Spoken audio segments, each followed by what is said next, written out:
What's up guys, today I'm going to be showing you my favorite gear setups and loadouts for every section of the Leviathan Raid. I'm making this video now because Prestige drops tomorrow, and knowing what stuff to use in certain situations will really benefit you. So, for the entire raid, I play Warlock, obviously that's the only character I play right now, and I like to run Stormcaller with the bottom path selected. The bottom path is the one that makes your rift better, it gives you arc soul, and it charges faster near allies. Almost in all the sections of the raid, I like to use Better Devils as my primary, and the Valakadyn auto rifle as my secondary. Then, really what changes between encounters is my heavy. Right here in the dogs, you want to run a cluster bomb rocket, because cluster rockets do an insane amount of damage versus a single target. They are the best damage in the game. And you want to run pulse grenades. As you see, I shot a rocket through a pulse, shot a rocket, and he was already dead. And that was with times 48, I believe, or 46, I can't see what that says. But with times 36, a rocket will 3-hit a dog, a cluster rocket. So it's a must-have for the Pleasure Gardens encounter going into Prestige mode tomorrow. If you want a chance of killing the dogs efficiently, you need a cluster rocket. Next section is the Royal Pools.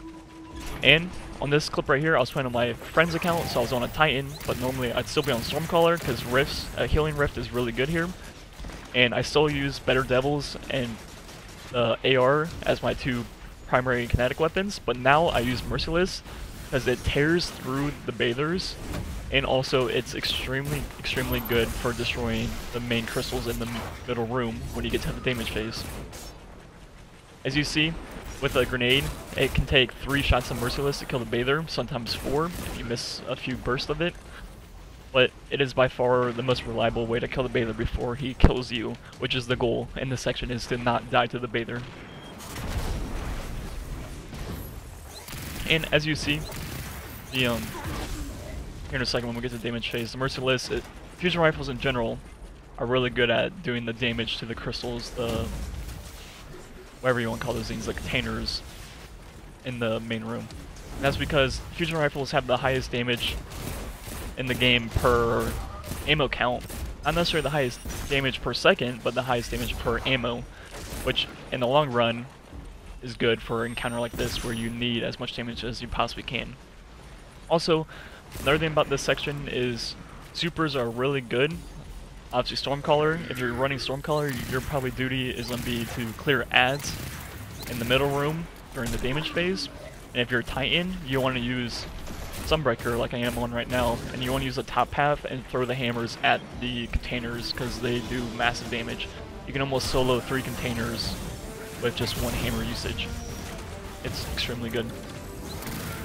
So anyways, here we go to the damage phase. I'm going to go ahead and hop on middle plate.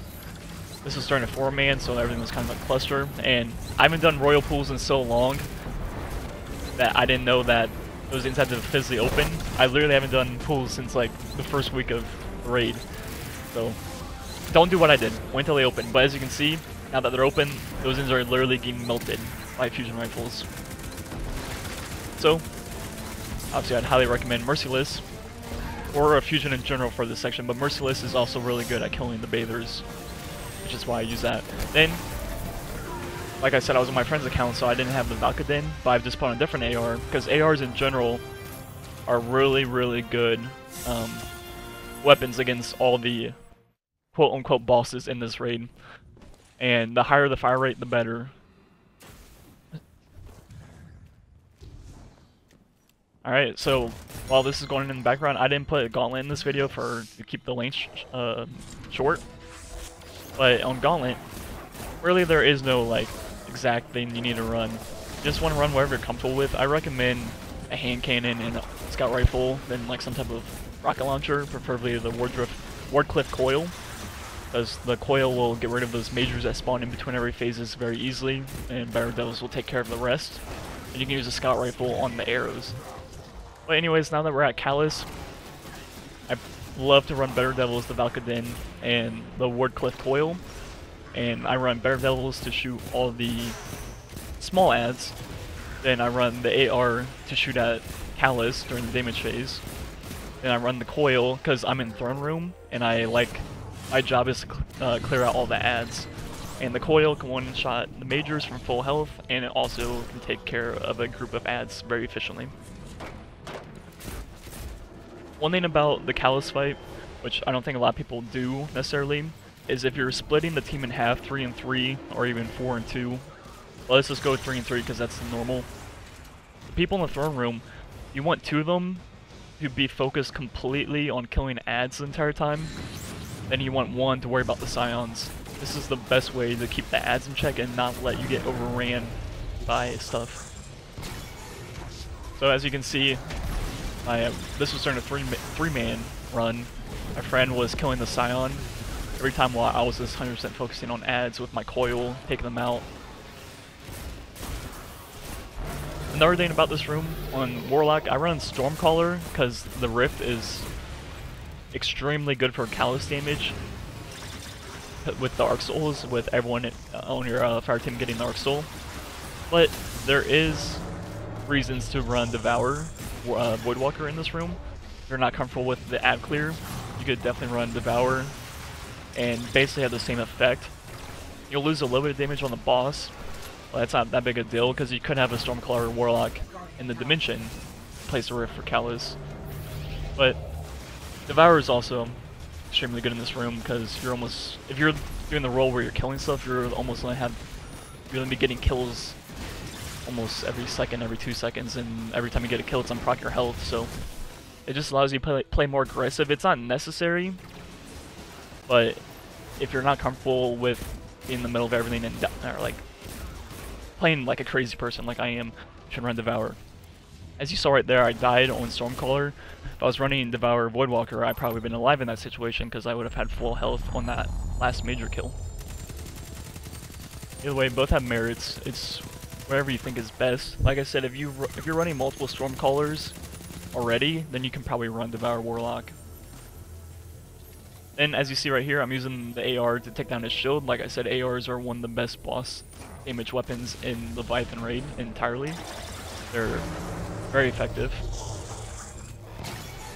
Now that we're going to start the damage phase, basically everyone except the 2 people that's job is to kill ads should be using cluster rockets. And there's a glitch currently in the game where if you switch weapons from the coil, you get full heavy in it. If Prestige doesn't have unlocked loadouts, you might as well take advantage of it. It's in the game. It's not our fault. It's Bungie's problem to patch it. But anyways, you can do that to get full cluster rockets.